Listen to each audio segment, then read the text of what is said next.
ಶಿಕ್ಷಣ ವ್ಯವಸ್ಥೆಯು ಹಲವಾರು ಬದಲಾವಣೆಗಳಿಗೆ ಒಳಗಾಗ್ತಾ ಇದೆ. NEP 2020 ಅನ್ವಯದ ಬಳಿಕವಂತೂ ಶಿಕ್ಷಣ ಅನ್ನೋದು ಕೇವಲ ಪುಸ್ತಕದ ಬದನೆಕಾಯಿ ಆಗಿರದೆ ವಿದ್ಯಾರ್ಥಿಗಳ ಕ್ರಿಯಾತ್ಮಕ ಬೆಳವಣಿಗೆ ಅಥವಾ ಸೃಜನಶೀಲತೆಗೆ ಹೆಚ್ಚು ಗಮನ ಹರಿಸ್ತಾ ಇದೆ.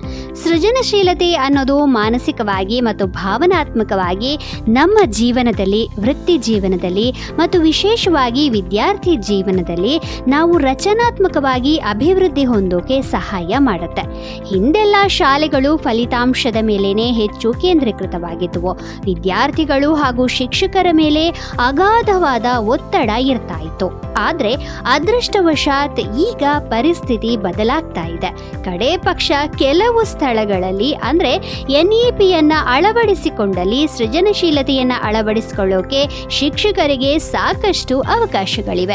ಅನೇಕ ಶಿಕ್ಷಕರು ಕಲಿಕೆಗೆ ವಿನೋದವನ್ನು ಸೇರಿಸ್ತಾ ಇದ್ದಾರೆ. ಉದಾಹರಣೆಗೆ ಕೊಚ್ಚಿನ್.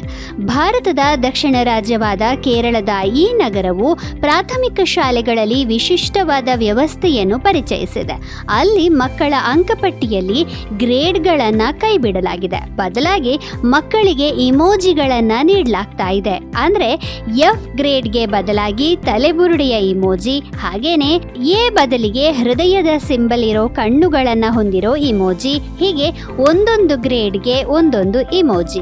ಮೂಲಭೂತವಾಗಿ ಮಕ್ಕಳು ತಮ್ಮ ಅಂಕಪಟ್ಟಿಯನ್ನ ಮೋಜಿನಿಂದ ನೋಡುವ ಹಾಗೆ ಮಾಡ್ತಾ ಇದೆ ಅಲ್ಲಿನ ಶಿಕ್ಷಕರ ಈ ಪ್ರಯತ್ನ.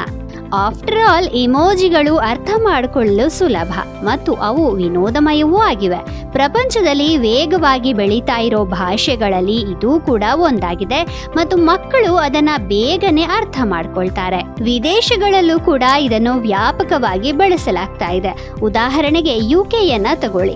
ಅಲ್ಲಿ ಹೆಚ್ಚಿನ ಸಂಖ್ಯೆಯ ಶಾಲೆಗಳು ಮಕ್ಕಳಿಗೆ ಸಾಹಿತ್ಯವನ್ನ ಅರ್ಥ ಮಾಡಿಕೊಳ್ಳಲು ಸಹಾಯ ಮಾಡಲು ಇಮೋಜಿಗಳನ್ನ ಬಳಸ್ತಾ ಇವೆ. ವಿದ್ಯಾರ್ಥಿಗಳು ಶೇಕ್ಸ್ಪಿಯರನ್ನ ಓದ್ತಾರೆ ಮತ್ತು ನಂತರ ಇಮೋಜಿಗಳನ್ನ ಬಳಸಿಕೊಂಡು ಪಠ್ಯದ ಸಾರಾಂಶವನ್ನ ಮಾಡ್ತಾರೆ.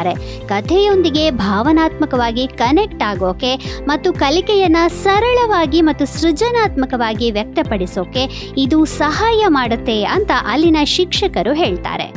ಆಸ್ಟ್ರೇಲಿಯಾದ ಶಾಲೆಗಳು ಕೂಡ ಇಮೋಜಿಗಳನ್ನ ವ್ಯಾಪಕವಾಗಿ ಬಳಸ್ತಾ ಇವೆ.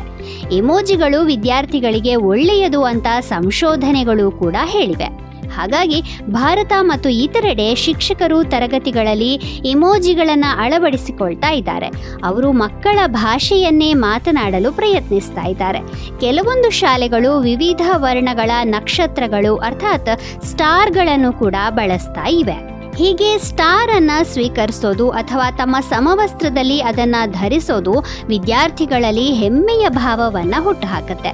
ಇಂತಹ ಕ್ರಿಯಾತ್ಮಕ ಉಪಕ್ರಮಗಳು ವಿದ್ಯಾರ್ಥಿಗಳ ಸಮಗ್ರ ಅಭಿವೃದ್ಧಿಗೆ NEPಯು ಹೇಗೆ ಒತ್ತು ನೀಡುತ್ತೆ ಅನ್ನೋದನ್ನ ಪ್ರತಿಬಿಂಬಿಸ್ತವೆ.